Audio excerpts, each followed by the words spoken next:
ló ti lọ́jọ́ yọ òòjọ́ lọ́rùn ràn lẹ́yìn tó múni náà kí irú àmójúbá ètò kan tó ń bọ̀ lọ́nà lágbo òṣèré. bẹ́ẹ̀ ni lágbo òṣèré lẹ́tọ̀ kan tí ó máa wáyé lórí ìkànnì BGI TV bàbá gbàgede ìmọ̀ tẹlifíṣàn níbi táwọn òṣèré ilẹ̀ wa yóò ti máa dá wa lára yá pẹ̀lú ìfọ̀rọ̀wérọ̀ nípa ìrírí wọn ibà pàtàkì táwọn eré oníṣàgé tó ń kó láwùjọ wa àtàwọn àǹfààní eléyìí tó ti mú wá fún ìdàgbàsókè àti ìlọsíwájú ìwà ọmọlúwàbí láwùjọ wa.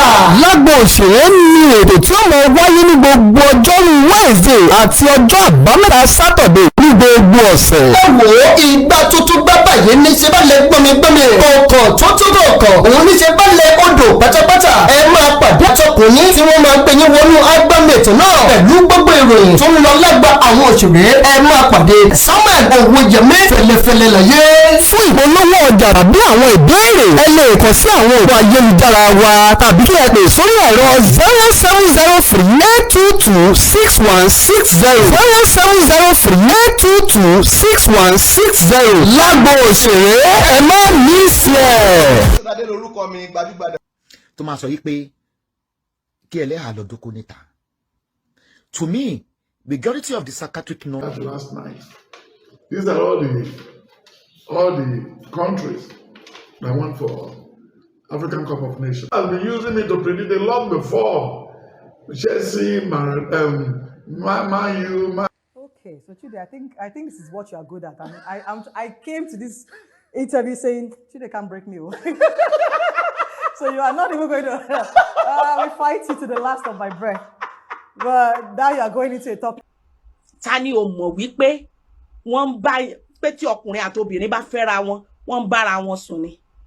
Kí ló dé tí Ọlọ́run ò ṣe máa jẹ́ kí àwa máa ṣe bí ajá ká máa gúnra wa bí ajá lẹ́gbẹ̀ẹ́ títì. Ẹ kú dédé àsìkò yìí. Ẹ ti rí ìran ẹ ti wò nínú àwọn fọ́nrán lóní péréte tí mo ń wá fún yín. Ọ̀rọ̀ Yinka TNT ó mà ti ṣe bẹ́ẹ̀ ó ti ń mórí àwọn èèyàn kan tí wọ́n ṣe gbajúmọ̀ ó ti ń mórí wọn gbára wọn lásìkò yìí. Bákan náà ẹ rántí wòlíì yìí Tibetan àwọn náà máa ti sọ àwọn àsọtẹ́lẹ̀ kan nípa ti ìfẹsẹ̀wọnsẹ̀ ti ikọ̀ agbábọ́ọ̀lù orílẹ̀-èdè Nàìjíríà àti orílẹ̀-èdè olùgbàlejò Ivory Coast èyí tí yóò máa wáyé ní kòpẹ́kòpẹ́ yìí ní ọjọ́ àìkú Sunday. Gbogbo ẹ̀ kí ni Pastor Tibetan sọ wọ́n ní tá a bá gba ife ẹ̀yẹ yìí àwọn kankan máa yí padà lórílẹ̀-èdè Nàìjíríà ṣé lótìtọ́ ni ẹ máa láǹfààní láti gbọ́ gbogbo ẹ̀ lónìí. Èyí tó tún wá jẹ́ èyí tó kọ́gun sí èyí tí mo mú wá fún yín tẹ́ wò ṣáájú yẹn òun náà ló ní ṣe pẹ̀lú ọ̀rọ̀ Ọmọ́tọ́lá Jọládé Ẹ̀kẹ́yìndé ẹ̀rán tí àgbà òṣèré tíátà yìí kódà olórin gan ni. Àwọn kókó máa ń ṣẹlẹ̀ ní ìgbésí ayé ẹ̀dá tí kò lè gbàgbé láéláé. Àwọn ọmọ yín àwọn nǹkan tó ń ṣẹlẹ̀ láyìíká yín lásìkò yìí àwọn ọmọ yẹn ń pay attention sí o. Ẹ jẹ́ ká ṣe bí ó ṣe ká ṣe gẹ́gẹ́ bí òbí lórí àwọn ọmọ wa. Ẹ wò lórí ọ̀rọ̀ Yinka TNT mo sọ fún yín pé àwọn èèyàn kan wọ́n tẹ̀tí Yinka TNT lẹ́yìn tó tọrọ àforíjì tán àwọn èèyàn kan ti bẹ̀rẹ̀ sí ní sọ̀kò ọ̀rọ̀ síra wọn lórí pé ti Yinka TNT ó ṣeun tẹ̀yìn kan ò ṣe rí gbogbo ẹni màá yànnà fún yín lénìí. Ẹ kú dédé àsìkò yìí ni wo ìjọba ti láǹfààní láti máa gbọ́ wa láti máa wà níkànnì amóhùnmáwòrán BGI TV bàbá gbàgede ìmọ̀ tẹlifíṣọ̀n lónìí.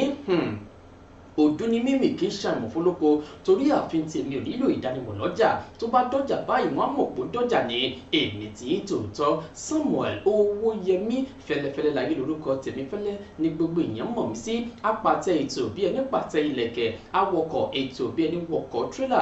Lónìí lórí ètò lágbo òṣèré à ń yànnàná àwọn nǹkan kan tó ní ṣe pẹ̀lú àwọn nǹkan tó ṣe pàtàkì láwùjọ àwọn gbajúmọ̀ ènìyàn lágbo òṣèré àti àwọn ibi tọ́rọ̀ dé dúró lórí àwọn ọ̀rọ̀ kan tó ń jà rìnrìn lásìkò yìí. Ẹ jẹ́ kí n sọ di mímọ̀ fún yín kí n mọ́lẹ̀ wá gbogbo ẹ̀yin tí ẹ̀ ń retí pé níbo lọ̀rọ̀ dé dúró lórí olórin tàkásùfé ìlérí olúwa promise alọ́ba tí gbogbo èèyàn mọ̀ sí Mohbad. Ṣé wọ́n ti ṣe àyẹ̀wò autopsy ni ṣé wọ́n ti ṣe DNA fún Liam ọmọ olóògbé ni báwo ni ọ̀rọ̀ ṣe ń lọ lásìkò yìí kí ni ìpadàbọ̀ bàbá Mohbad níbi iléeṣẹ́ bẹ̀rẹ̀kẹ̀tẹ̀ tó lọ kí làwọn kan tí wọ́n ṣe fún lọ́hùn-ún. Ẹ wò ó mo fẹ́ sọ di mímọ̀ fún yín lásìkò yìí wípé ǹjẹ́ mọ Wùmí Cynthia síwá ìyàwó olóògbé ìyẹn ìyàwó Mohbad òun ló mà ti ké gbàjarè síta wípé àwọn èèyàn kan wọ́n ti ń dúnkokò mọ́ òun o wọ́n fẹ́ pa òun àti Liam ọmọ olóògbé tí Mohbad fi sílẹ̀ sáyé lọ. Mohbad yìí ẹ má gbàgbé pé ọjọ́ 12 oṣù kẹsàn-án ọdún tó kọjá ló jáde kúrò láyé tí àwọn kankan sì ṣókùnkùn nípa ti ikú rẹ̀. Látìgbà náà ni ọ̀rọ̀ náà ti ń lọ sọ́tún lọ́rọ̀ náà ti ń lọ sósì lóríṣiríṣi iṣẹ́ ìwádìí ti ń lọ. Ibi tí a máa retí lọ́dún yìí ni pé à ń retí autopsy tí iléeṣẹ́ ọlọ́pàá ṣèlérí fún wa lọ́dún tó kọjá, DNA tí bàbá Mohbad pè fún kó wáyé ṣé ó máa ṣe àbí kò ní ṣe. Ṣùgbọ́n lórí ọ̀rọ̀ ọmọ DNA yìí náà ọmọ Liam yìí ni ìyá rẹ̀ ìyẹn Wùmí ti kéde rẹ̀ pé àwọn mọ̀lẹ́bí olóògbé àwọn mọ̀lẹ́bí alọ́ba wọ́n ti ń dúnkokò ikú mọ́ òun wọ́n fẹ́ pa òun. Ṣùgbọ́n ní kò pẹ́ yìí ni ẹni tí ń ṣe agbẹjọ́rò fún mọ̀lẹ́bí alọ́ba ìyẹn tí orúkọ rẹ̀ jẹ́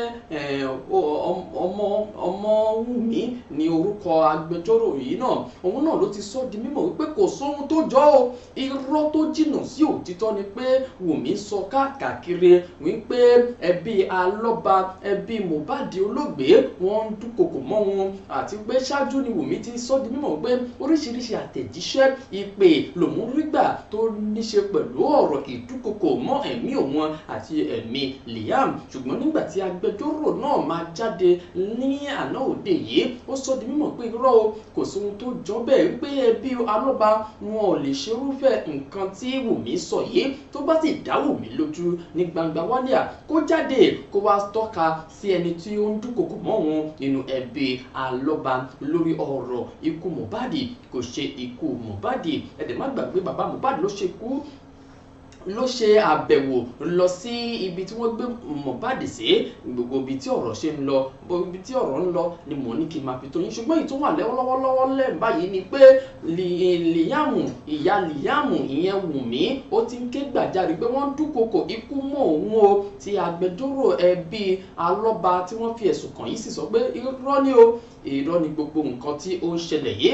Ó dáa ẹ jẹ́ kí n tẹ̀síwájú mo kàn ní kí n mú yẹn wá fún yín lóní belenja ni gẹ́gẹ́ bí ọ̀rọ̀ yẹn ti ṣe rí nípa ti ibi tọ́rọ̀ dídúró lórí ọ̀rọ̀ ikú Mohbad àti àwọn ẹjọ́ tó wà nílẹ̀ àti tó wà lọ́tún. Ó yá ẹ jẹ́ kí n wá sọ di mímọ̀ fún yín. Ẹ mọ̀ wípé Yorùbá bọ̀ níbi tá a bá roko tì sí ibẹ̀ la ti ń tẹ̀síwájú. Kí n kọ́kọ́ tó mú ọ̀rọ̀ Yinka TNT àti àwọn èèyàn tí ọ̀rọ̀ yìí ti ṣe bẹ́ẹ̀ tó ti fẹ́ máa fi ara wọn kọ́ra wọn lásìkò yìí ẹ jẹ́ kí n sọ di mímọ̀ fún yín pé àwọn ọmọ wa ẹ̀yin òbí àti alágbàtọ́ tó bá ń ṣẹlẹ̀ lásìkò yìí ẹ jẹ́ ká ṣe ẹ̀tọ́ wa gẹ́gẹ́ bí òbí àti alágbàtọ́ lórí wọn o. Torí àwọn nǹkan kan wà tó nípa àwọn ọmọ yìí ń là kọjá ṣùgbọ́n ìbáṣepọ̀ tí ò bá dánmọ́rán láàrin ọmọ àti ìyá ló máa jẹ́ kí ọmọ máa ṣẹ́nu po lórí àwọn nǹkan míì tó yẹ kó bá ìyá rẹ̀ sọ. Kò dẹ̀ sẹ́ni tó wà nílé ayé yìí tí ò ní ọ̀nà kan àbí ọ̀nà kejì tó gbà kọjá dé ìpele tó dé lásìkò yìí.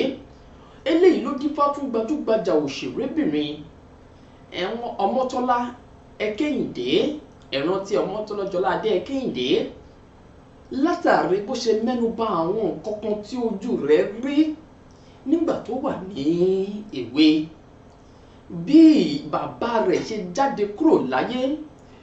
Ó sọ ọ́ débi tí ó dé wípé tí ó bá jẹ́ wípé òun ò ní nǹkan míì bí eré ṣíṣe àbí òun ò yan iṣẹ́ míì láyò tó yẹ kóun máa ṣe ni òun ò bá ti di olówó nàbì oníṣìná òun ò bá ti di prostitute káàkiri òun á máa taara òun láti máa fi bọ́ mọ̀lẹ́bí òun. Ṣùgbọ́n ohun tí òun ní lọ́kàn àfojúsùn tóun ní pé kò sí bó ṣe lè di gágá tóun á ṣe àṣeyọrí ló jẹ́ kí òun máa lọ pé kódà àwọn ààrẹ orílẹ̀-èdè ìgbà náà wọ́n pè wọ́n ṣùgbọ́n òun sọ fún wọn wípé òun ò bẹ̀rù ẹnikẹ́ni látàrí àwọn kankan tí wọ́n bá òun sọ tí kò sì bá òun lára mu. Ọmọ́tọ́ládé Ẹkẹ́yìndé ó ṣàlàyé àwọn ọ̀rọ̀ kan tí ó ní ìtumọ̀ tí mo dé fẹ́ jẹ́ kí gbogbo ẹ̀yin òbí àti alágbàtọ́ kí ẹ wo eléyìí kẹ̀kẹ́ fi ṣe àríkọ́gbọ́n. Ó ṣe pàtàkì láti máa mọ bí àwọn ìrìn àjò àwọn ọmọ wa ṣe máa rí lásìkò yìí. Ẹ jẹ́ ká máa fi èní pè tí ọ̀la sílẹ̀ fún àwọn ọmọ wa. ẹ̀yin ọ̀dọ́ ẹ̀yin ọmọ tẹ̀dẹ̀ ń wò mí lásìkò yìí ẹ̀yin náà kò sí ohun tó lè dé bá yín ẹ má sọ ìrètí nù pé ó ti tọ́ fún yín nígbà tí àwọn tí ó dàbí ìyá àbí alágbàtọ́ fún yín tí wọ́n bá síbẹ̀ fún yín mọ́ ẹ gbéra yín dìde ẹ gbéra wípé láyé yìí èmi náà gbọ́dọ̀ ṣe rere ọ̀rọ̀ tí Ọmọ́tọ́lá Kẹ́hìndé Ọmọ́tọ́lá Jọládé tó sọ yìí ó ṣe bẹ́ẹ̀ ó wọ̀ mí lápín ẹ̀mí ara wọn wá ní èmi nìkan kọ́ ni màá mú ọ̀rọ̀ yìí wá ẹ mọ̀ pé wọ́n ní ẹkún tíyàn ń sun tí ò dákẹ́ kíní ló nǹkan kan ló mú wá ìrònú àròkàn ló máa ń mú ẹkún jàre ẹkún àsun dákẹ́ wá òun ló jẹ́ kí Ọmọ́tọ́lá Jọládé Kẹ́hìndé náà rò ó débi tó rò ó dé yìí pé ibi tèmi náà ti là kọjá yìí kì í máa ṣe kèrémì ó wá sọ eléyìí láti fi ṣe ìwúrí fún àwọn ẹni tó ń bọ̀ lẹ́yìn rẹ̀ kódà ó bá àwọn ọmọ rẹ̀ gan wí èyí tí ẹ̀ mọ ibi tí ó ti ń bọ̀ ẹ̀ lè dá lẹ́bi ibi tó dé dúró yìí tó bá nítàn tó bá lọ tán ò ní pẹ́ tán ẹ wo ìfọ̀rọ̀wérọ̀ yìí èyí tí wọ́n ṣe pẹ̀lú Ọmọ́tọ́lá Jọládé Kẹ́hìndé tóun náà ti wá di ènìyàn tí wọ́n ń tọ́ka rere sí láwùjọ látàrí àwọn nǹkan tó ti là kọjá ẹ wò ó kẹsì rí nǹkan dìmú níbẹ̀ ń bọ̀. Okay, so Chide, I think this is what you are good at. I mean, I came to this interview saying Chide can't break me. So you are not even going to we fight you to the last of my breath. But now you are going into a topic But I've always wanted to ask about that. I think everything I have been, positively or negatively, was solely because of that, my father's death. It affected me so much, I didn't even know how much. I didn't mourn my dad. They picked me up from school, I was just 12. I understand that I'm very close to my dad. I was an only child for a long time. And my dad and I were just, and my dad was the manager of Lagos Country Club. Now, Lagos Country Club, when it was the only club. The Korea Club was just trying to grow teeth that time. All the presidents, everybody was there. So my dad was like the hip man. Yeah. And because he and I were so close, so I started rolling with people of influence from very little age. It was nothing to me because I was always with him, so I was always with them. I would sit down and my dad would tell me, cross your legs, I'll cross my legs. And then the presidents and everybody talking, I'm sitting and I'm imitating them. I'm like that, But I was like, you can be a first lady. I'm like, yeah, So this is how close he and I were. And all of that. And so I went to, the first thing where he broke my heart was when he shipped me to Kaduna when I was 8, 9. I was a child, so I didn't take it very well. I was like, why would my dad? And make no mistake, they had just given birth to my younger brothers at that time. I was 7 when they gave birth to my younger brother. And so at age 9, he ships me to Kaduna, to Command Secondary School, Kaduna. He took me there. And I remember when he was leaving, we were both crying and all of that stuff. But as a child, it's kind of affected me because I thought, oh, so now he has other kids and I'm no more important to him. And so he left, and that's very far away. Kaduna is not like, okay, where daddy can just come there. And so I was there and all of that stuff and growing and stuff like that. And at age 12, just when I was beginning to become, this was when we were GS3, we're just about to do GSS exams and stuff like that. And I'm just coming into my own, now thinking, okay, I have time to start spending with him. I can now start bonding with him because I'm not becoming a little lady. I'm just a teenager now, and stuff like that. And they just come and pick me up from school and say I have to go home. In those days, they'll pick you up and you have to enter Nigerian Airways, and all of that stuff. You're in the airport, you're waiting for hours. I had a long wait in the airport to think about why I'm going home. I knew somebody had died. Everybody in my school was tiptoeing. I think they told them, but they didn't tell me. The way they came and got me, pack your bags, secondary school boarding house, I knew something was wrong. And the only thing I kept saying, in I think how many hours of wait for the flight, was, I hope it's not my dad. In a very callous way, I was okay with it being anybody else but my dad. I don't understand, but that's just the way it was. That's the truth. And when I got to my house, I started to see the crowd on my street. I started to see the crowd. I knew, obviously, there's been a death. So going through that mental process till I got to our compound, and my house was very big. And so the compound is, and all these people, and I had to walk through it was like a movie. I had to walk through everyone. And as you're walking, everybody's turning to you. Some wailing, some looking. in slow motion. I still remember the feeling. And I kept thinking, who is going to greet me first? Who am I going to strike out of the list? Then I saw my younger brothers. Then I walked up the stairs. Then I saw my mom. And I froze. Because it now dawned on me it was my dad. And so I didn't know how to react. I didn't know if it was the guilt of me thinking it shouldn't be him. I was too young to process it, or the fact that I have truly missed him now that he's dead. I won't see him again. Or that I'm angry that I didn't spend enough time with him because he didn't spend enough time with me because he shipped me up to Kaduna. I didn't know what I was feeling. And so I was just there. I was numb. I was really numb. And now that I'm older, I think I understand it, but then I didn't. So I just became emotionless. And it has affected me till this day. There's hardly anything you say to me that can almost move me. I am so confident of who I am that you're not rich. And I mean, I've said it to presidents before who have invited me. No, I don't respect you because I don't fear anybody. But you say something about someone I've never even met. Oh, you've never met I don't even know this man. But I know my dad was a very strong man. My dad died when I was 12. I think everything I have been, positively or negatively, was solely because of that. I don't fear for my life, to be honest. I probably would have become a prostitute today because I was that desperate. I got to a point I said, I would rather sell my body than for anyone to take my younger brothers apart. Okay, so Chude, I think this is what you are good at. And I came to this interview saying, Chude can't break me. Ṣẹ̀gbọ́n lẹ́nu Ọmọ́tọ́lájọládé Ẹ̀kẹ́yìndé. Mo sọ fún yín kẹ́ tó fún yín pé tó bá nítàn tó bá lọ tàn ò ní pẹ́ tán. Ó sún àwọn ẹni pé etí mi nìkan kọ́ ló gbọ́dọ̀ gbọ́ ọ̀rọ̀ yìí. Ó jẹ́ ọ̀rọ̀ tó wà encouraging. Ó jẹ́ ọ̀rọ̀ tó jẹ́ wípé ó lè dàbí atọ́nà fún bí àṣeyọrí pé ohunkóhun tó bá lè débẹ̀ ní ojú ọ̀nà àṣeyọrí má give up. Ẹgbọ́ tó bá jẹ́ lómi ni a máa tijú ó ní òun ò bá di oníṣìná olówó nàbì tó bá jẹ́ wípé àwọn nǹkan kan ò ṣẹlẹ̀ nínú ayé òun torí pé òun ní àfojúsùn lòun ṣe sọ wípé ibi tóun lọ yé òun gbọ́dọ̀ débẹ̀. Ẹ jẹ́ kí eléyìí kó máa jẹ́ ohun tí àwọn èèyàn á máa wò lóòrèkóòrè. Ẹ jẹ́ kó jẹ́ èyí tí ẹ fi ránṣẹ́ sí ọ̀dọ̀ àwọn èèyàn kan tí ó yẹ kí wọ́n wo eléyìí náà. Kì í ṣe wípé gbogbo ẹ̀ náà dán mọ́rán láti ilẹ̀ fún Ọmọ́tọ́lájọládé Ẹ̀kẹ́yìndé. Wúrà tiẹ̀ náà ti la iná kọjá kó tó débi tó dé yìí.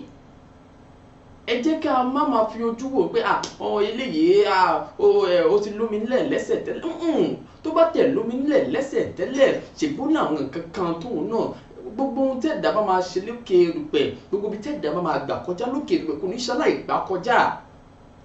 Ìyá rẹ̀ ò bá lówó kí bàbá rẹ̀ lẹ́sílẹ̀ kan tó bá gbójúlé wọn tó ò bá ní ohun tí wọ́n náà ní lọ́wọ́ tó ń gbé dání tẹ́lẹ̀tẹ́lẹ̀ tó bá gbójúlé gbogbo àwọn nǹkan wọ̀nyí ìyá jẹ́ ọ̀rọ̀ àmọ̀ràn tí mo ní tí mo lè yá ẹ nìyẹn. Èyí tẹ́yìn náà bá fẹ́ fi ṣe ìwúrí àbí ìtẹ̀rí sí ọ̀rọ̀ yìí ẹ fi ránṣẹ́ sábẹ́ comment section wa ẹ jẹ́ ká jọ gbé yẹ̀wò. Ẹ jẹ́ kí wá tẹ̀síwájú lórí ètò lágbo òṣèré. Eléyìí tí mo fẹ́ mẹ́nubà òun náà ló tún ní ṣe pẹ̀lú àwọn ọ̀rọ̀ àsọtẹ́lẹ̀ lọ́tún àsọtẹ́lẹ̀ òsì tó ń jẹyọ lórílẹ̀‐èdè Nàìjíríà. Etí yín ò ní gbọ́ àsọtẹ́lẹ̀ òdì o ẹ ṣàníkẹ́gbẹ́ tó àdúrà mi ẹ fọwọ́ àdúrà sílẹ̀. Àsọtẹ́lẹ̀ ilé yìí ó wáyé nípa ẹrántí àwọn èèyàn kan tí wọ́n dàbí òjíṣẹ́ Ọlọ́run tó máa ń sọ lórílẹ̀‐èdè Nàìjíríà tó dẹ̀ nígbà míì á dẹ̀ máa rí bẹ́ẹ̀. Ṣùgbọ́n ìsí ìyàlẹ́nu ẹrántí pásítọ̀ Tibetan ẹrántí ẹ̀ kì í ṣọ̀rọ̀ Yinka TNT ló fẹ́ dá sí o. Àwọn tó dá sí ọ̀rọ̀ Yinka TNT wọ́n wà nílẹ̀ tó yẹ pé àwọn tó ṣe gbòógì báyìí wọ́n fẹ́ lè faṣọ ya mọ́ra wọn lọ́rùn lórí ọ̀rọ̀ Yinka TNT yìí mò ń bọ̀ lórí ẹ̀. Pásítọ̀ Tibetan yóò sọ ọ̀rọ̀ àsọtẹ́lẹ̀ kan wípé tí orílẹ̀-èdè Nàìjíríà ìyẹn ikọ̀ agbábọ́ọ̀lù orílẹ̀-èdè Nàìjíríà Super Eagles tí wọ́n bá lè gba ife ẹ̀yẹ ilẹ̀ adúláwọ̀ AFCON èyí tí wọ́n fẹ́ gbá lọ́jọ́ àìkú Sunday kojú ikọ̀ agbábọ́ọ̀lù orílẹ̀-èdè olùgbàlejò Ivory Coast tí wọ́n bá lè gbà àwọn kọ́kọ́ máa ṣẹlẹ̀ lórílẹ̀-èdè Nàìjíríà. ó dẹ̀ sọ ní ìdánilójú nítòótọ́ àti lódodo wípé orílẹ̀-èdè Nàìjíríà ló máa gbà á. Ẹ kú má gbàgbé pé oríṣiríṣi àsọtẹ́lẹ̀ ló ti ń wáyé àti tí Kánú sọ pé àwa la máa gba ife ẹ̀yẹ yìí. Ẹ dẹ̀ má gbàgbé wípé àwọn gbajúgbajà ènìyàn tí wọ́n gbajúmọ̀ dáadáa lórílẹ̀-èdè Nàìjíríà pàápàá jùlọ àwọn oníṣòwò ni wọ́n fi ẹ̀mí wọn lélẹ̀ lọ́jọ́ tí orílẹ̀-èdè Nàìjíríà gba ìpele ikọ̀ ẹlẹ́ni mẹ́rin ìyẹn semi-final lọ́jọ́ tá à ń wí yìí. Ènìyàn bíi mẹ́rin àbí márùn-ún ni wọ́n fi àkọsílẹ̀ rẹ̀ léde wípé wọ́n gbẹ̀mí mì látàrí ìṣẹ̀lẹ̀ ìfẹsẹ̀wọnsẹ̀ yìí nígbà tá à ń kojú ikọ̀ agbábọ́ọ̀lù orílẹ̀-èdè Bafana ìyẹn South Africa. Ṣùgbọ́n nígbà tí ọ̀rọ̀ wa tẹ̀síwájú tá a ti dé ìpele àṣekágbá ní pásítọ̀ Tibetan òun náà wá jáde sí gbangba wálẹ̀ wípé wò ó gbogbo àwọn tó kú yẹn gbogbo àwọn nǹkan tó máa ṣẹlẹ̀ rèé nígbà tó orílẹ̀-èdè Nàìjíríà bá gba ife ẹ̀yẹ tán kò kúṣẹ̀ máa sọ nígbà míì á dẹ̀ sì máa rí bẹ́ẹ̀. Etí tèmi nìkan kọ́ ló gbọ́dọ̀ gbọ́ àwọn ọ̀rọ̀ àsọtẹ́lẹ̀ tí pásítọ̀ Tibetan sọ yìí lórí ọ̀rọ̀ wípé Nàìjíríà máa gba ife ẹ̀yẹ kò ní gba ife ẹ̀yẹ ohun tó máa ṣẹlẹ̀ rèé lẹ́yìn tí orílẹ̀ Nàìjíríà bá gba ife ẹ̀yẹ tán ẹ wo eléyìí kẹ̀kẹ́ gbọ́n. The Lord revealed to us all the countries that night. So I don't need to lie to you. This is what the Lord revealed that last night. These are all the countries that went for African Cup of Nations. This ongoing tournament. That night. The Lord said, go and plot it. I will teach you and show you those who are going to skate the first round, the second round, and how Nigeria is going to play final with Côte d'Ivoire. Because Côte d'Ivoire is the best loser. And if they are removed from the stage, nobody will watch the tournament again. So there's a problem. So that's what you did not know. What happened in the World Cup the other day, because there is some mineral resources they have discovered in Argentina. And then they believe Lionel Messi may likely not come back to World Cup again. Anything can happen. So that's why they shared the deal that time and made Argentina to lift the trophy. And some people are just making noise. Oh, he predicted the World Cup. But the Lord has been using me to predict a lot before. Chelsea, Man U, Man City, Real Madrid, Barcelona, then Bayern, and everything come to pass. You know, I played soccer for 17 years. So it's not a thing of even using mathematics. No. You were a footballer. I was a footballer for 17 years. So I did everything. You know, at times I felt so bad. And when a useless man in the society, we just come on board through church, through blogging, blog this and that. Who are you? He said, John will know. When you look at that of the Apostle 19, start from 10. He said, John will know, Paul will know, Stephen will know. Then who are you? That's what he said. But I am the group of number one. I am number one. In anything, number one. In anything, even I was born, I'm first born. Anything, number one. Number one does not talk too much. Number one normally have enemy. Because 2, 3, 4, 5 are still there to millions. So automatically the Lord said, even in the final, except not the final, we played the final with South Africa. Already. And that was the final. So the final has been played already. Even the trophies in Abuja, spiritually. Spiritually? Yes. Sir. So meaning Nigeria will emerge the winner. Nigeria is taking the trophy. There's no how you can do it. We are going to play tactical football. This is a confirmed revelation from God. Sir, it doesn't have to be written. It's in my book. A confirmed one. Even though they go and hire Luna Messi to join or Yaya Toure, Kolo Toure, Dorogba, to join them again, this very one, you should forget it. But people are afraid that the hosting country is playing the final with us. They will use those who are afraid that they footballer, even that I was telling them in my parlor, that Nigeria is going to lose 7 people with this ball going to extra half. I told them. People watching the match, they will have a heart attack. So I told them. Then I told them. So automatically, and when everybody was just talking, I was just looking at it because the Lord has revealed the match to me already. So why panicking? So automatically, either a novice is talking or anything is talking, Nigeria is bringing the trophy. Yes, sir. Our keeper, Mewaolaka Sterling, Yes, sir. is doing fantastic right now. He's not doing fantastic. Okay. If you are a footballer, when the man doing a fantastic job is Akon. Akon is playing like Kechi. Kechi came back to Nigeria again. Stephen Keshi. The role of a father. Sir? Sure. Stephen Keshi. Yes, sir. Okay. Just as if he recalibrated again.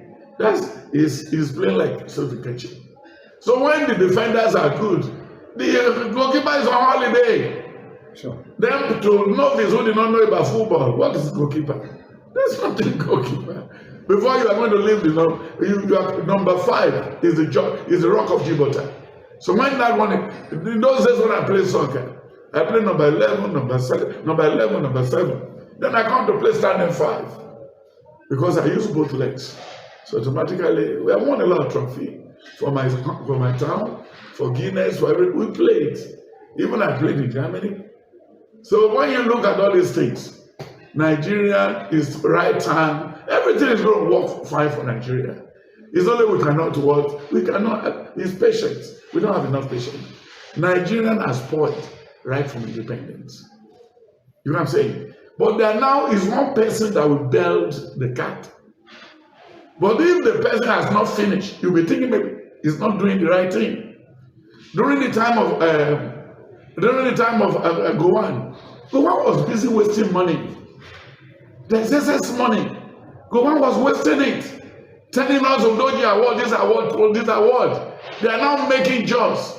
Another London in Nigeria. He was putting all they have into London, into jobs. But now jobs Plato has been shattered. Nítorí pé téèyàn bá fi àrékérekè kó ọ̀rọ̀ jọ, according to Jeremiah 17, he said everything will be vandalized. Now that's the center of Boko Haram in Nigeria now. Baba, sir, before then again, when you look at what we say with the question you asked about the government in power, when this cop arrived into Nigeria, everything. When your father is sick and you didn't have job, then after 2 weeks you have twins, the king of children. Then you looking for a job before, after 1 week you got a job. Then after 3 weeks again, then they promote you. You must know that this cop will bring a lot of sanity into the country. So that's what the Lord promised us. I don't know what any wish man can do, no any witchcraft can do. So, my brother, we are taking the cup. Sir, our prediction during a tournament like this, don't you think it could facilitate people putting their money for betting? Yes, when you look at betting is not a bad thing. Yeah, when you are marrying your wife, you have 3 girlfriends. You pick one.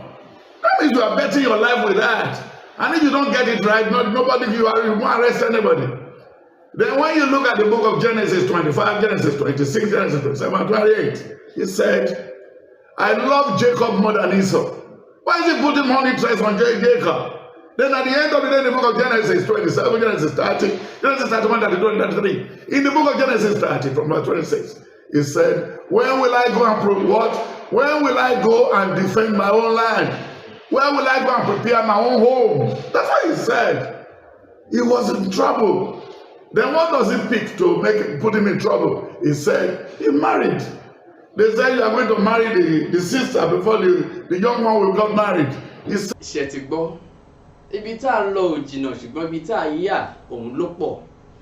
Ohun tó mú mi mú ọ̀rọ̀ bàbá Tibetan wá ni pé ó sọ̀rọ̀ àsọtẹ́lẹ̀ nípa ti ife ẹ̀yẹ ilẹ̀ adúláwọ̀ AFCON èyí tí yóò máa wáyé lọ́jọ́ àìkú Sunday. Ẹ tún wá gbọ́ ohun tó tún mẹ́nu bà wípé àwọn nǹkan kan máa ṣẹlẹ̀ lórílẹ̀‐èdè Nàìjíríà wípé tí a bá lè gba ife ẹ̀yẹ yìí á tún mú àwọn nǹkan bíi sanity á mú wá sí orílẹ̀‐èdè Nàìjíríà. Èmi tilẹ̀ ń sọ fún àwọn akẹgbẹ́ mi pé tá a bá tilẹ̀ gbà á gbogbo àwọn ohun tí àwọn ọmọ orílẹ̀‐èdè Nàìjíríà kojú yìí á tún mú ìrọ̀rùn bá wa lápá ibì kan. Torí gbogbo eléyìí ò gbọdọ̀ máa bá lọ lórílẹ̀‐èdè Nàìjíríà bá a bá tẹ̀lé gbà á àwọn ibìkan á tẹ̀ ṣe bẹ́ẹ̀ á dínkù fún wa lórílẹ̀‐èdè Nàìjíríà nípa ti àwọn òṣòro tí à ń kojú yìí. ẹ̀gbọ́n tí pásítọ̀ Tibetan sọ ọ̀tọ̀ ní ohun tó yẹ kó máa ẹ pé ọkọ ń fi ọ̀rọ̀ yẹn lójú ni wọ́n dẹ̀ ń jẹ́ kó máa kan àwọn ibi tó yẹ kó kàn ọ̀rọ̀ yẹn dẹ̀ ń lọ bẹ́ẹ̀ ó ń lọ bẹ́ẹ̀ ó ń lọ bẹ́ẹ̀ àwọn nǹkan tó máa ṣẹlẹ̀ rèé ẹgbọ́n wọn ní kó máa ṣẹlẹ̀ kó tó di inú oṣù kẹfà ọdún tá a wà yé ikọ̀ agbábọ́ọ̀lù Super Eagles tí wọ́n bá gba ife ẹ̀yẹ gẹ́gẹ́ bí wọ́n ṣe sọ tán àwọn nǹkan wo ni a gbọ́dọ̀ máa retí èmi kọ́ lẹ máa bò láṣọ so tí ò bá rí bẹ́ẹ̀ pásítọ̀ Tibetan ní kẹ́ lọ bò láṣọ so gbajúmọ̀ ènìyàn ni wọ́n òòdù ni wọ́n kì í ṣàìmọ̀fólókò abẹ́rẹ́ tó lókò nídìí ni wọ́n ẹgbà wọn mú dáadáa tí ó bá jẹ́ pé ohun tí wọ́n sọ kò rí bẹ́ẹ̀ ṣùgbọ́n ẹ jẹ́ ká wò ó bọ́rọ̀ ṣe máa rí lórí ọ̀rọ̀ tiwọn. ìyẹn jẹ́ gẹ́gẹ́ bí ọ̀rọ̀ tó jẹ́ lórí ọ̀rọ̀ yìí lágbo òṣèré lẹ́tọ̀ ètò ní lágbo òṣèré níkànnì amóhùnmáwòrán BGI TV Yorùbá bọ̀ wọ́n ní ó kù nìbọn ró eégún tó bá ti jáde báyìí ó ti kúrò ní àìwò ọ̀rọ̀ eléyìí tí mo tún fẹ́ mẹ́nubà yìí ló tún wá tún dá yánpọnyánrin sílẹ̀ láàrin àwọn gbajúgbajà ènìyàn kí ló ṣẹlẹ̀ gangan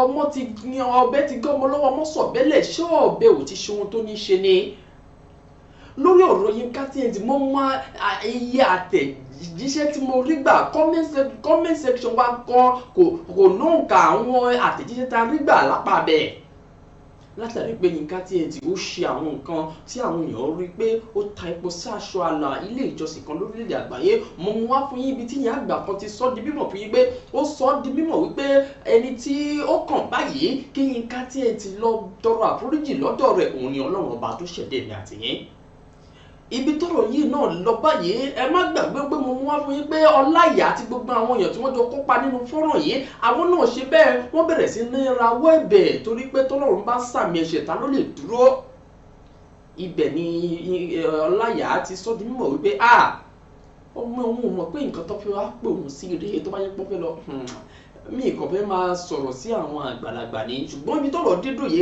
ayé ká bá yín gan wí wọ́n fún yín script wọ́n ṣáàlì lè pè yín kí wọ́n má sọ bí tẹ́ ẹ̀ lọ fún yín ṣùgbọ́n wọ́n padà jẹ́wọ́ wọ́n dẹ̀ padà tọrọ àforíjì lọ́wọ́ gbogbo àwọn ọmọ orílẹ̀-èdè Nàìjíríà lọ́wọ́ gbogbo àwọn ènìyàn tọ́rọ̀ náà kàn àwa rò pé ó ti tán síbẹ̀ ní Yinka TNT náà sunkún ó sọ̀rọ̀ lóríṣiríṣi pé ohun tó ń gbúrú lérò kan ló ń ṣẹlẹ̀ lọ́wọ́lọ́wọ́ yìí àmọ́ Yinka TNT bẹ́ẹ̀ ó bẹ̀rẹ̀ sí í sunkún tọrọ àforíjì ṣùgbọ́n nígbẹ̀yìngbẹ̀yìn ẹ mọ̀ pé àwọn èèyàn kan tí nǹkan irúfẹ́ nǹkan yìí bá ṣẹlẹ̀ àwọn èèyàn kan yìí àwọn ọmọ máa wá ọ̀nà àti dá sí ọ̀rọ̀ yìí ẹ má gbàgbé pé Yinka TNT ó ti bú ìyá Esabod rí dáadáa ó bá wọn wí nígbà tó sọ ọ̀pọ̀ ọ̀rọ̀ sí ìyá yìí nípa ti nǹkan tó ṣẹlẹ̀ láàrin àwọn méjèèjì ohun tó lọ máa ń padà bọ̀ nígbà tí ọ̀rọ̀ Yinka TNT fọ́nrán yìí ṣẹlẹ̀ tán ìyá Esabod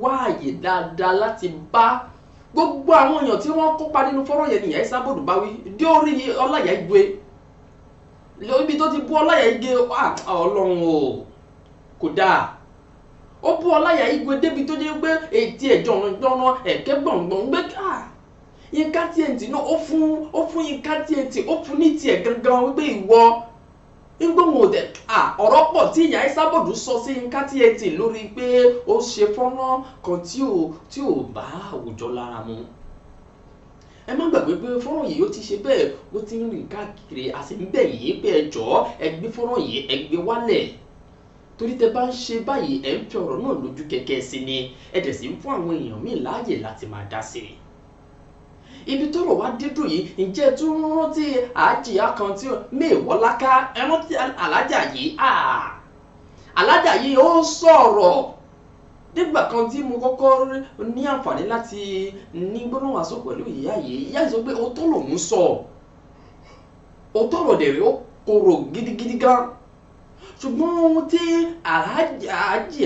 alájà Mewaolaka ohun tó tún wá sọ lọ́tẹ̀ yìí mo máa jẹ́ kẹ́ gbọ́ ẹni táwọn ìgbéyàwó bọ̀ wá bá kì í garùn lórí ọ̀rọ̀ tó wà lẹ́yìn ọ̀rọ̀ yìí ó ti kọjá bẹ́ẹ̀ sí lérò ẹ̀yin tẹ̀dẹ̀ ń wò wá níkànnì amóhùnmáwòrán BGI TV wọ́n yẹ kí ẹ farabalẹ̀ ẹni afọgbọ́n ọlọ́gbọ́n ṣọgbọ́n kì í jẹ́ kí pé agbàdúgbèrè mo fẹ́ jẹ́ kí ẹ kẹ́kọ̀ọ́ lórí ọ̀rọ̀ tí àwọn méjèèjì yìí sọ yìí ẹ kọ́kọ́ wo ti ìyá Esabod bó ṣe ń mú fún wọn lẹ́yọ kọ̀ọ̀kan bẹ́ẹ̀ gba tìyá yìí bẹ́ẹ̀ gba tiẹ̀ ẹ jẹ́ ká wò ó torí ọ̀rọ̀ tó wà nílẹ̀ yìí tó ń jà ròyìnròyìn àsìdè ọ̀tì bí àṣà àwọn ẹnìkan. Ẹ wo ohun tí ìyá Esabod sọ lórí ọ̀rọ̀ ìṣẹ̀lẹ̀ tí Yinka TNT tó ṣe. Yinka, she's not my fan. I don't watch her. But occasionally, tẹ́ bá wò gan mi ò follow ẹ̀. But occasionally Facebook máa ń gbé wá. Torí ó ti wà too extreme pẹ̀lú tó ń ṣe yẹn jù. Ó wà dirty pẹ̀lú tó ń ṣe pẹ̀lú. Kódà kò tún lé ayé ṣe, kò dẹ̀ tún ọ̀run ṣe. Kódà ní ojú tèmi, gẹ́gẹ́ bí èrò ọkàn mi, ó ń wà bí àjẹ́ ẹlẹ́mìí òkùnkùn tí a rán láti wá ba ayé ènìyàn jẹ́. Gbogbo nǹkan tó ń sọ tó máa ti court ẹ̀, I do see it. Tó máa sọ yí pé kí ẹlẹ́hà lọ dóko níta. To me, majority of the psychiatric nurses, they have psychiatric mental issue. Torí pé wọ́n ti ní wèrè yẹn náà máa fi ṣe investigation. Number one, ẹ jẹ́ kíkọ́ aláyà yìí gue sórí ẹ̀mí òkùnkùn ìpọ́njú tó wà lára ẹ̀. Ìwọ ni director tó direct kíní Yinka TNT. Ó rí pé ọpọlọ ẹ ti jàn. Ọpọlọ ẹ ó ti jàn. Wo gbàtà tí ń wú ẹ̀. Jẹ́ ń sọ fún ìgbàtà tí ń wú ẹ̀ bí àṣà ìṣe ètò ló ń gbà yẹn. Gbà yẹn ṣépù ẹnu ẹ̀ ò dára rárá. Ètí ẹ gùn láti bí síbi lantern tí mò ń lò yìí. You are very very ugly nígbà yẹn. Ètí ẹ gàbàlà bí ẹpọn olè. Nígbà tó dẹ̀ di pé o ti shop up. Bó ṣe wà yẹn bí bó ṣe ń wo èjẹ̀ wá ti 60. But ọpọlọ ẹ dent. Onílára ẹ̀dá ni ẹ́. Ó yẹ bí ẹ pé Nollywood wọn sì in accord ni fún participation in that video tó balẹ̀ ayé jẹ́. Ó yẹ kán sàkẹ́kù ní Nollywood ni. Kò yẹ kẹ́ni kankan máa bẹ take a role mọ́. Àdàgbà mọ́ dànù ni ẹ́. Àdáyé tẹ́ wà lórí Facebook. Take care of the comment too, because I'm watching the. Oh, okay. I will be looking, but because kí ni wọ́n ti ń pè moderator wà lórí TikTok as well. Thank you, my moderator, Nancy. Adagba right feel here. Thank you for the cap. Sit girl, Queen Fumi Akins. Girl, Rosie, what they contain bass swap me o. Iti mo ye Rosie tell for me. Thank you. Ìpè ní ń pẹ̀rú ilẹ̀ dídá ní odò rẹ̀ ẹ lórí ibu nìyẹn. Ǹjọ́ mo ti rí ẹ tó ti ń lẹ̀ mọ́ ẹ̀gbẹ́ tí àǹtí. Kúkú mọ̀. Nítorí ẹni tó bá sọ̀rọ̀ okó àtòdògbò ó lè bà dídó jáde. Ẹ mọ̀ pé àwọn pásọ̀ tó máa sọ pé do not do fornication and adultery. Àwọn ni wọ́n ń dọ́mọ ọjọ́. Just like do what I say but don't do what I do. Ṣùgbọ́n nígbà tí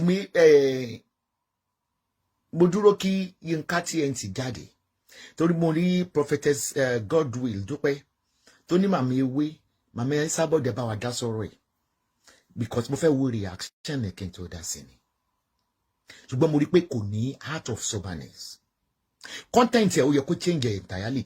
Yinka TNT kí ló tó o máa fi òbò rẹ kó máa fi ṣeré fún wa ìmọ̀ àmọ́ fòbò mi ṣeré ara content náà ni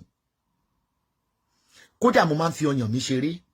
First time tí máa wo full video ẹni mi really lọ sórí page. Mo rò pé bó ṣe jáde yẹn pẹ̀lú update tó ti ṣe látàná yẹn mo rò bí 5,000 with 1 million fans ló máa ní. Ìwà tó ń wù number 1 ẹlẹ́mìí òkùnkùn ni ẹ Yinka TNT. Àwọn oṣù àtàgẹ́ àwọn ni wọ́n máa ń pretend. Àwọn ni wọ́n máa ń jẹ́ńlé èrò jẹ́ńlé egungun Yinka TNT. Ó ti ẹ̀jẹ̀ kọ́rọ̀ okó àtòbù gan kó sú mi láti máa fi dáhùn èèyàn lẹ́kọ̀ọ́ tó ti bá òbò yẹn jẹ́ wà ní kíyàwó lé kó lọ ṣe threesome. Mo fẹ́ kó lọ wo gbogbo àwọn fídíò rẹ látẹ̀yìnwá kó wò bóyá o ní psychiatric problem àbó ní psychiatric problem. Yinka, you are not normal. Wá wo àwọn tó gbẹ́kẹ̀lé wípé ló ti jẹ́ kó máa pe gbogbo èèyàn lórí gbogbo speakers orí Facebook. You know what you are doing? You are a manipulator and you are a deceiver. You are a deceiver. When you love me, you love my dogs. Ni Yorùbá máa ń wí. O lè máa ṣe pẹ̀lú ọ̀tá mi kó bá mi ṣe. Àbòsí ló débẹ̀. Because you want to use everybody against each other. Ó sọ onímàmẹ́ àti bàbá ẹ̀ kọ́ ẹlẹ́kọ̀ọ́ rere ó hàn lára ẹ̀ gidi. Ẹ̀kọ́ yẹn pọ̀. Tó bá lẹ́kọ̀ọ́ ilé ni. Tó bá ní decorum ni. Ó ní máa bá yá àwọn ènìyàn kẹ́ pẹ̀lú kó àtòbọ̀. Being a nurse, ó lè máa ṣe program pé unprotected sex ìyẹn lè ní gonorrhea disease. How to protect? You don't ṣe kì í ṣe sex education. You're just a witch. You are occultic. You are black and red witch. Because I can't see any sign of soberness in you. Keruba sere abufu tó ti wà kan tó bí ìyàlákú èmi gan tí mo jókòó ká tó níwọ̀. Olórí burúkú yìí gbé. Ó yẹ kan yìí Nigeria government ó yẹ kẹ́ mú igwe kẹ́ lọ fẹ̀yìn ẹ̀ tàgbà kẹ́ gbébọn fún. Torí gbogbo ẹni tí ò bá ti wúlò rẹ̀ ò bá ti dá nínú ayé ó yẹ kán mọ́ yìnbọn fún ni. Mo dẹ̀ pé stroke ló máa pa Ọláìyá Igwe last. Torí pé ká má rí àgbàlagbà kan. I'm sure pé MC Olúọmọ orí fídíò yẹn ó máa rí content yẹn ó máa sọ fún ẹ kó tó forúkọ ẹ̀ síbẹ̀ ẹ̀yin rádaràda. Tẹ́ kàn fi ẹ̀sìn tẹ́ fi ń bojú lásán. Sansi Braids, thank you for the gift. Sansi Braids, thank you love. That's my admin on TikTok. To tell, first of all, Yinka, òun fi ìṣẹ́ ṣayọ̀. Èmi ò mọ̀ táwọn èèyàn wò lára, I don't watch you. But nígbà yẹn téèyàn bá sọ̀rọ̀, I know what you are doing is not good. But nígbà mi ọ̀rọ̀ máa ń wà kò ní sáàyè, àyè máa ń wà kò ní sọ̀rọ̀. Ká ní mo tẹni tó bá ṣe orí burúkú ètò ṣe kọjá ẹ̀ lọ ni. Tẹ́nì kan irú èmi especially wọ́n ló ń jẹ́ lọ́ọ̀sì ẹ̀ ní todo ti ní 1.1 million wọ́n ló ń jẹ́ lọ́ọ̀sì ẹ̀ mọ̀ pé ẹ̀ ní national anthem lórí social media. The only English you can say is jealousy.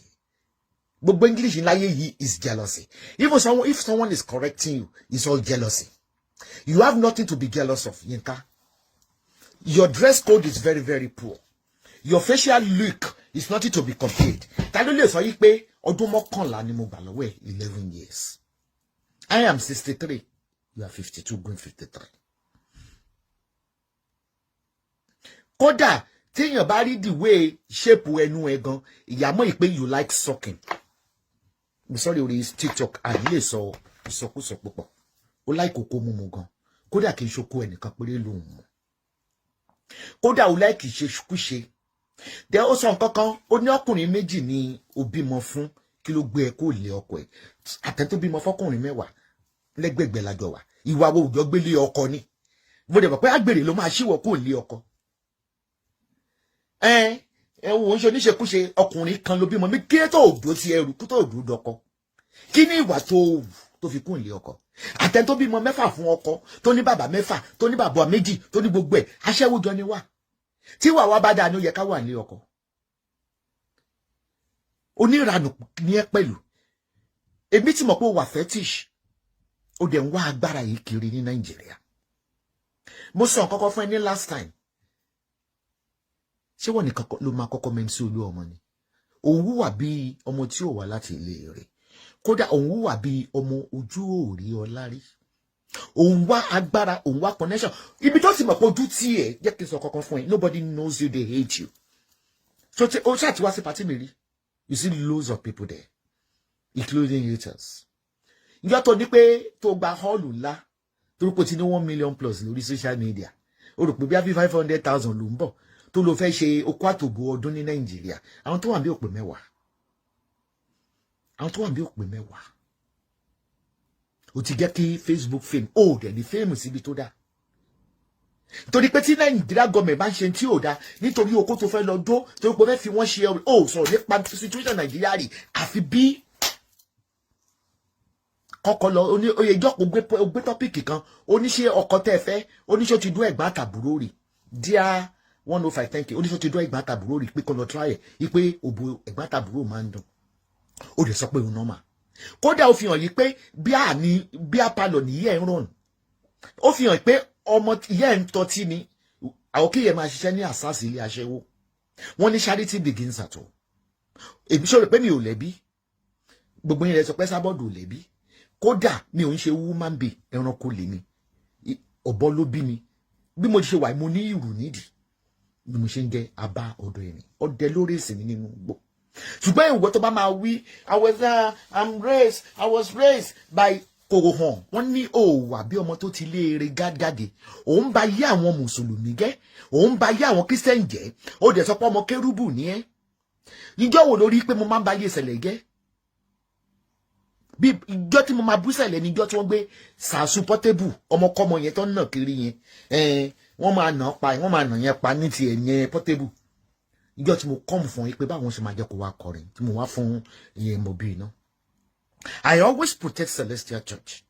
Ṣáwọn Celestial Church tó wà ní Dublin wọ́n máa ń gbéṣẹ́ wọn wá ètò wà fẹ́tíṣì nínú wọn tó ń ṣèkà kódà èyí tí ó sín gbẹ́rẹ́ síyàn lóbò but you will tó máa gbé wá mi ilé ṣe because I was born in Celestial Church and raised in Celestial Church. Even though apart from being a Celestian, I'm not a Christian. I'm not a Muslim. I've decided to be religious. Me then ta sáwọn Christian. Do me then ta sáwọn tó pé Ọlọ́run ló mẹ́ni tó ń ṣe. Mo wá lè bu gbogbo wọn lápapọ̀ o. Pé gbogbo àfáìkà olórí burúkú ikú òjijì ẹgbòkú ọmọ sí. Ta ló gbóná fún ẹ tó ní tọbọ ìṣòro kí ló rò dé bẹ́ẹ̀ náà? Jẹ́ kí sọ story kékeré fún ẹ nípa Kérúbù and Seraphim. Torí pé màmá mi gbé mi lọ bẹ̀ ní kékeré. Ayédáyé íńtánẹ́ẹ̀tì ni. Ayédáyé àwọn ọmọ Marxist beast tí wọ́n bí ní ìsìn ni. Mo fẹ́ lè sọ yí pé ní ayé àtijọ́ Kérúbù Seraphim wọ́n ní agbára ju Celestial Church lọ. Ayé àtijọ́ ni mo sọ. Torí Kérúbù kan wà ní Mọ́lété láti já sí St. John báyìí. Ẹ̀mí gidi ń sọ̀kalẹ̀ níbẹ̀. Wọ́n á gbé ìgò òróró sílẹ̀ lójú wa báyìí wọ́n á dẹ̀ máa gbàdúrà cross adé wọnú ẹ̀. Mo rò pé Kérúbù kan ti wà. God bless you Terry. God bless you Sukanmi. God bless you for the gift. Kérúbù ti wà kí Celestial tó wà. Kérúbù gan wọ́n sì pa òfin mọ́. Mi ìsọ̀n tó ń ṣe out of church. Kérúbù wọ́n ní decorum ju Celestial lọ. Kérúbù lè rí wọn kọ́ lo transparent garment. Wọ́n lo cotton garment. Celestial Church máa pé transparent garment ni. Wọ́n ti sọ Celestial tẹ́mi tán bí èmi sí wọ́n ti sọ di extravagant church. Tó máa kó lè kó gbogbo iṣẹ́ ní palapalapa nínú Kérúbù. Bí ìsọ àwọn olórí burúkú tó bá Kérúbù jẹ́ ní ìsìn o Ọlọ́run náà ti sọ pé a ó máa rí èpò nínú àlìkámà which is normal.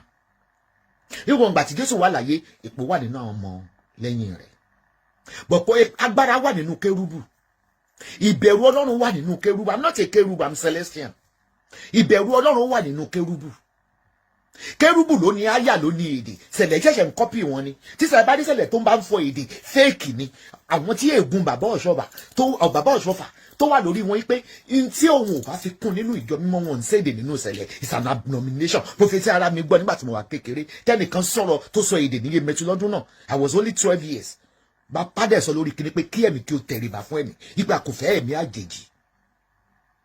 Èdè fífọ̀ kì í ṣe wípé èèyàn lágbára. Even gan mo detest ẹni tó bá ń fọ èdè. Ní ayé ìsìn tí bá dé wọlé social media mo count it as fake. Èdè tí ẹ̀yin ò gbọ́ ẹ ti gbà yí pé èdè tẹ́ ń sọ yẹn àwọn Hebrew ló ní. Kì í ṣèdè yín. Hebrew ò sọ Yorùbá lu ẹ̀ní. Àwọn ni wọ́n sọ azaba sogosogo. Àwọn ni wọ́n ní Hebrew ló ní. Báwo ni ìwọ ọmọ Yorùbá tó péré ẹni wòlé ọmọ Ìgbò tó péré wà wá lórí kíní wà máa ṣe lè ṣe èdè ẹni kí ni ìtumọ̀ èdè tẹ́yìn ò gbọ́ ní ayé àtijọ́ tí ẹ mọ̀ páwọn ìyá wa tó ń wó oyún kò síbi tí wọ́n lè lọ wọ́n gbé mi lọ sí Kérúbù rí wọ́n gbé mi dé Kérúbù rí tí Kérúbù bá ń sọ èdè láyé àtijọ́ ẹlẹ́mìí a máa tú ẹlẹ́mìí tó dẹ̀ máa tú náà máa wà nínú ẹ̀mí kò dàbí ìsìn tẹ́kàn jókòó tẹ́mọ̀ wo láìfù tí yẹ bá gbé fèkì ẹlẹ́mìí sí orí Facebook tí yẹn ṣe wàásà bábábá wọn ní Ọlọ́run sọ pé ṣé o wà nínú ẹ̀mí tó bá wà nínú ẹ̀mí ní ayé àtijọ́ sẹ̀ tí ẹlẹ́mìí bá fẹ́ lo ẹ̀mí ó ní wọ́n máa ń sọ èdè tí ẹlẹ́mìí bá wà nínú ẹ̀mí ó ní wọ́n máa ń ríran ṣùgbọ́n lórí social media láti rí wípé arábìnrin ẹ̀mí mímọ́ sọ fún ẹ pé ẹ̀mí wo ló ń bẹ ẹ̀rìn ẹ̀mí jẹ́ kí n sọ bí ẹ̀mí ṣe rí bó ti ń jíṣẹ́ ní Sele before age 5 kò sẹ́ni tí ó mọ wòlíì tó kún bọ̀ bóyá kẹ́ ẹ lọ béèrè lọ́wọ́ àwọn àgbà tí mo ṣèlè tó ṣì dàgbà ní Sele bàbá mi nínú náyán bàbá mọ́forí kankan ló gbé mi ní kékeré tí ẹ̀mí bá ń lo èèyàn ó lè wà nínú ara kó máa sọ pé orí ìrùn òjíṣẹ́ náà wọ́n kàn gbà yín lórí social media ni tí èmi bí mo ṣe mọ̀ tí ẹ̀mí yẹn bá ti fẹ́ gbé mi ta ló tún fún mi ní glasses lórí TikTok mo dẹ̀ like it thank you very much ẹ tó ṣẹ́ fún yàn lórí social ìtọ́ pè ní transit ní tíyẹn fi máa ń ríran tó pa fẹ́ múyàn rin ìrìn àjò ni a fẹ́ múyàn rin kíni ìrìn àjò ni tí èèyàn bá fẹ́ jíṣẹ́ fún yàn lórí social media kí ó máa wo kámẹ́rà ẹ lẹ wà lórí òkè ẹ wà lábẹ́ àpáta ẹlẹ́yìn gbàdúrà ẹ̀dẹ̀ ń ṣe chaati why are you scamming people why are you scamming people kò sẹ́ni tí ò mọ wòlíì tó kún mọ̀ kékeré kódà nígbà kórè wọ́n máa ń gbé mi lọ sí ilé àánú táwọn èèyàn máa queue ti máa ṣọ́nà látàrọ̀ tètè àdé tí ẹ̀mí ẹ̀ bá ti fẹ́ bà lè mi báyìí màá rí nínú ìran yẹn wípé ẹsẹ̀ mi méjèèjì ti kúrò nílẹ̀ lẹ́sẹ̀ ní tẹ́lẹ̀ mi máa ń ta gọ́gọ́gọ́gọ́ ẹsẹ̀ wa ò balance mọ́ nílẹ̀ because a ti ń lọ nínú trance orí social media la ti ń rí i pé ìwọ tó ń jẹ́ Abiola G Pretty Ọlọ́run ní kò lọ ṣe nǹkan kan lọ́run lórí burúkú ló ń bá yín sọ̀rọ̀ ẹ ti wá sọ ẹ̀mí ẹ ti sọ di gbàdúgbòdò back to ìwọ tó ń pè ní TNT ó ní àfojúdi ó yẹ kí irú èmi jáde lẹ́ni kí n gbìgẹ̀ ẹni ó yẹ kí aláṣọ bóńfò kó jáde lẹ́ni kó gbìgẹ̀ ó yẹ kí Lizzy wèrè kó jáde kó gbìgẹ̀ ṣèbí gbogbo wọn ló sákúbẹ́ bá ògẹ́nlé eru ni wọ́n pè ní ògẹ́nlé eru ògẹ́nlé egúngún tẹnubọlẹ̀ bí àṣà wà ní kò sí spíkà kankan tó ṣàìdẹ̀ olórí burúkú spíkà ló lè ṣàìdẹ̀ èmi ló kọ́kọ́ mímí tí mo promote ẹ lórí social media gbà tó dé nìyí ibi tí mo dẹ̀ fún ẹ lórúkọ ni thank you very much for the cap ibi tí mo fún ẹ ní orúkọ ni torí láyé yìí tó bá tún ti lé ayé wá ẹ tó bá fẹ́ràn ló máa dì mú thank you. mi a tún kọ́kọ́ wọ tight a wọ camisole kó tó wá wọ aṣọ normale lẹ́yìn ìgbà tí irú àwa ìbá wọ aṣọ normale àtún ẹ̀sẹ̀ tí wá gbé ìjáàbù lé bó ṣe wà sacred tó ta ni o mọ̀ wípé wọ́n ń bá pé tí ọkùnrin àti obìnrin bá fẹ́ra wọn wọ́n ń bára wọn sùn ni kí ló dé tí Ọlọ́run ò ṣe máa jẹ́ kí àwa máa ṣe bí ajá ká máa gúnra wa bí ajá lẹ́gbẹ̀ẹ́ títì ajá àti ẹranko náà ṣe anyhow táwa bá fẹ́ ṣe àtìlẹ̀kùn ní àti ẹ̀yìn ọkọ àti ìyàwó tí wọ́n ti san owó orí ara wọn wọ́n á ti ilẹ̀kùn tí àwọn ọmọ wọn ò bá tí sùn wọn ò ní ṣe lójú ọmọ wọn níbi tí Ọlọ́run fi ẹ̀rù àti àpọ́nlé sí ìbálòpọ̀ tí ẹ wá ń sunkún ẹjọ́ kí ni ìtumọ̀ ẹkún yẹn wípé wọ́n yàn yín jẹ àbí wọ́n pé wọ́n dìtẹ̀ mọ́ yín àbí wípé kérúbù àṣẹrà fún gbógun tì yín ẹ wá ń yí mọ́ wọn lọ́wọ́ ẹni wọ́n fẹ́ pa yín mélòó lè ra yín ẹni bá fẹ́ pààyàn ká ẹ gbé àjẹmì lódidi ká ẹ gbé àjẹmì ní odidi ibi tí ẹyẹ tí yín parí sí ní tẹlòmíì ti bẹ̀rẹ̀ tán bá fẹ́ dì pẹ̀lú yín ẹni bá àjẹ́ tó bá fẹ́ pa ọmọ jẹ wọn rẹ́jẹ̀ lẹ́nu ẹ̀ kò ní sọ̀rọ̀ wọ́n ní ọmọ téèyàn bá báwí ọmọ téèyàn bá fẹ́ lèèyàn báwí bọ̀ èyí tá a bá báwí tó bá wá ọrùn kì yóò parun lójijì láì sí àtúnṣe ẹ̀ ń wíru wọ́n wíru ẹ̀ ń wíru ooo Yinka TNT jẹ́ ìran elétí ọ̀rọ̀ ẹ̀ màmá Esabod ẹ má bínú ẹ gbà mí láyè kí n dárúkọ yín àǹtí gospel ẹ jọ̀ọ́ mo fi Ọlọ́run bẹ̀ yín ẹ má jẹ́ kó mú yín lóhùn ẹ jọ̀ọ́ má ẹ kúrò lẹ́ mà ẹ jọ̀ọ́ ẹ má jẹ́ mú yín lóhùn ẹ má jẹ́ kí ẹni títí ẹ ti jóná padà wá kó ná mọ́ ti yín ẹ jọ̀ọ́ mà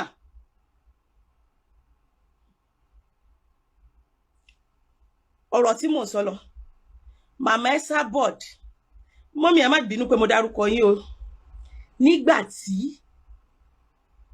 wọ́n bá yín jà tí wọ́n lálé yín wọ́n sọ̀rọ̀ sí yín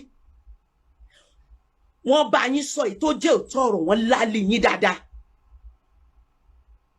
nígbà tẹ́ ẹ máa jáde ẹni wọ́n gbé yín raná ẹni kò sí bó ṣe bú yín tó ẹni nítorí pé wọ́n kọ́ yín nílé ẹgbẹ̀kọ́ ṣe lẹ máa bẹ màmá bí ayé ṣe tì yín tó láti kọlù màmá ẹ máa kọlù màmá ṣùgbọ́n wọ́n kọ́ yín débi wípé ìpìlẹ̀ mọ́ sí orí mọ́ládé tí wọ́n fi orí yín sọ ẹ rí irun tó wà lórí yín ni irun ẹ̀rí tí wọ́n fi orí yín sọ sí ìyá yín lọ wọ́n kọ́ yín wípé tí gbogbo ìjọba pè yín tán bá sọ wípé kíní yóò dá kẹ́ apologize ìbéèrè ni omi ìbá yín jà o ní ìbá yín jà o wọ́n kọ́ yín wípé àwọn àgbààgbà tí wọ́n pè yín tí wọ́n ní ká ẹ bring video down ẹ mà díẹ̀ wọn kọ yín débẹ̀ yẹn.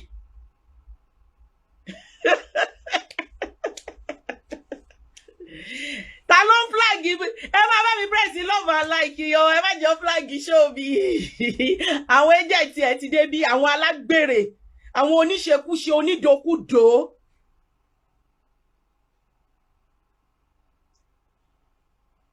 Well, any one of you tó bá wá fún mi nítorí ọ̀rọ̀ Yinka TNT máa make sure wípé wọ́n mú braid yín wọ́n bring it down. Ìwọ tó bá wà lórí page mi tó bá ṣàbòsí Yinka TNT lórí page mi máa block yẹ o ò lè ga tán. Ìkànnì wàá fọwọ́ mú. Is it that you are here or you are there? O ò lè ga tán o. O ò lè ga tán. So ẹ̀kọ́ ilé tán kọ́ yín ọ̀dọ̀ èèyàn kan tẹ́ bẹ̀rù tẹ́ mọ̀ pé tó bá ṣíná wojú yín ẹ̀ ní dúró wò tán ọ̀dọ̀ yẹn ṣùgbọ́n ẹ ti rí àwọn kérúbù séráfù tán ẹ ti mọ̀ wípé bó ti wù kí wọ́n bínú tó àbíyamọ ni wọ́n bó ti wù kán bínú tó wọn lè fi ìdájọ́ sí ọwọ́ ara wọn ẹ ti fi bíbélì kọ́ wọn lọ́rùn ẹ wá rán wọn létí wípé ṣé ìpìlẹ̀ tí Mósè Orímọládé fi lélẹ̀ àti Yinka ṣé ìpìlẹ̀ ẹ̀yin lẹ́nu yín ẹ rán kérúbù séráfù létí wípé ṣé ìpìlẹ̀ tí Mósè Orímọládé fi sílẹ̀ rẹ̀ ṣé ìpìlẹ̀ tí Mósè Orímọládé fi sílẹ̀ lẹ́yìn fi kọrin ṣé ohun tí Mósè ẹ̀yin lẹ máa sọ fún wa wípé ẹ wá ń pàtàn lé wọn lórí ìtàn tí ò gbẹnu àwọn tó bí yín ẹni wọ́n dìtẹ̀ mọ́ Mósè àwọn gan sọ àpàrọ̀ ọmọ Mósè Orímọládé àwọn gan fi ń kọrin Mósè Orímọládé nìkan kọ́ ni wọ́n dìtẹ̀ mọ́ Jésù ọmọ Màríà tí a bí láti ọwọ́ Virgin Mary nígbà tó wà láyé Ànábì wa Muhammad sallallahu alaihi wasallam wọ́n dìtẹ̀ mọ́ wọ́n ṣe jàǹbá fún wọ́n poison ní rẹ̀ wọ́n gbógun tí wọ́n dàtọ̀ sí lára wọ́n dàtọ̀ sí lára kò sí òjíṣẹ́ Ọlọ́run tó wá tí ò rí fìtínà tí ò rí dààmú ẹ̀yin kọ́ lẹ máa sọ wípé ẹ̀yin kọ́ lẹ máa pa ìtàn lé pé wọ́n dìtẹ̀ mọ́ Mósè Orímọládé generation àwọn tó dìtẹ̀ mọ́ Mósè Orímọládé àti Mósè Orímọládé wọ́n ti ń jẹ́jọ́ níwájú ti Ọlọ́run àwọn generation má jẹ́ ó bàjẹ́ àwọn generation tó kù yìí kí ìpìlẹ̀ náà má bàjẹ́ ni wọ́n dúró lé lẹ́nu yín ẹjọ́ kí ló pa yín lẹ́kún náà wọ́n ti yàn yín jẹ ẹ wá ń gbé gbogbo àwọn tó ṣe ṣóòṣe pé ẹni Ọlọ́run wo intention yín náà lọ́lọ́run fi máa wá mú èpè yẹn tá a mú wá sí ìmúṣẹ intention oníkálukú nípa bá a ṣe sọ fún yín pé n tẹ́ ẹ ṣe yìí ò dáa èpè tẹ́ ẹ ṣe yẹn tẹ́ ẹ rò pé ẹ lè re tá a wá mú wá sí ìmúṣẹ àdàbí tó bá jẹ́ wípé lọ́wọ́lọ́wọ́ báyìí bí mo ṣe ń sọ̀rọ̀ yìí tá bá gbé full video yẹn jáde dáadáa àwọn ọmọ yín ló wọ pátá àti bra tí wọ́n ṣe fídíò yẹn tó ń bára wọn lájú tó dàbí ìgbà tó máa ń bára wọn lájú tó bá jẹ́ ọmọ bíbí inú yín lẹ kó síbẹ̀ tó bá ti jẹ́ ọmọ bíbí inú yín lẹ kó síbẹ̀ kí ló dé kì í sún yín ni èké ò ń sún yín ni ẹ tútù tọwọ́ bọ àárín àwọn àgbààgbà wòlíì kérúbù and séráfù láwọn ìyá oníyá tó pè yín àwọn bàbá oníbàbá tó pè yín fún àtúnṣe ẹ tútù ń kò tí wọn tí àwọn gospel àti gbogbo àwọn àdàbàsíọ́nì àti gbogbo wọn tí wọn ò bá fara balẹ̀ báyìí wọ́n á rò wípé àwọn àgbà wọn wọ́n á rò wípé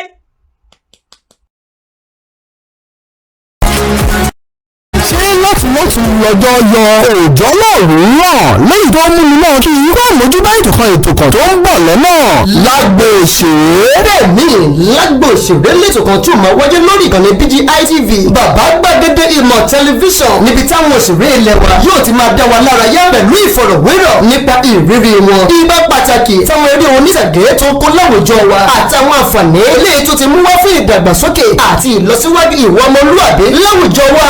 lágbo òṣèré ní ètò tí ó máa wáyé ní gbogbo ọjọ́rú Wednesday àti ọjọ́ àbámẹ́ta Saturday ní gbogbo ọ̀sẹ̀. ẹ wò ó ìgbà tuntun bá bàyè níṣẹ́ bá lẹ gbọ́mi ọkọ̀ tó túbọ̀ kọ̀ òun níṣẹ́ bá lẹ odò pátápátá. ẹ máa pàdé àtọkùnrin tí wọ́n máa gbé yín wọnú agbámẹ̀tò náà pẹ̀lú gbogbo ìròyìn tó ń lọ lágbà àwọn òṣèré. ẹ máa pàdé Samuel Owóyẹmí fẹlẹfẹlẹ láyé. fún ìpolówó ọjà tàbí àwọn ìbéèrè ẹ lè kàn sí àwọn òpó ayélujára wa tàbí kí ẹ pè sórí ẹ̀rọ 07038226160 07038226160. lágbo òṣèré ẹ má mísì ẹ̀. Adé lórúkọ mi, gbajúgbajà òṣèré orílẹ̀-èdè Nàìjíríà tẹ́tí mọ̀ bí ẹni mo wó ẹ ti mọ̀ mí lánàá kó tó dé ní. Mo tún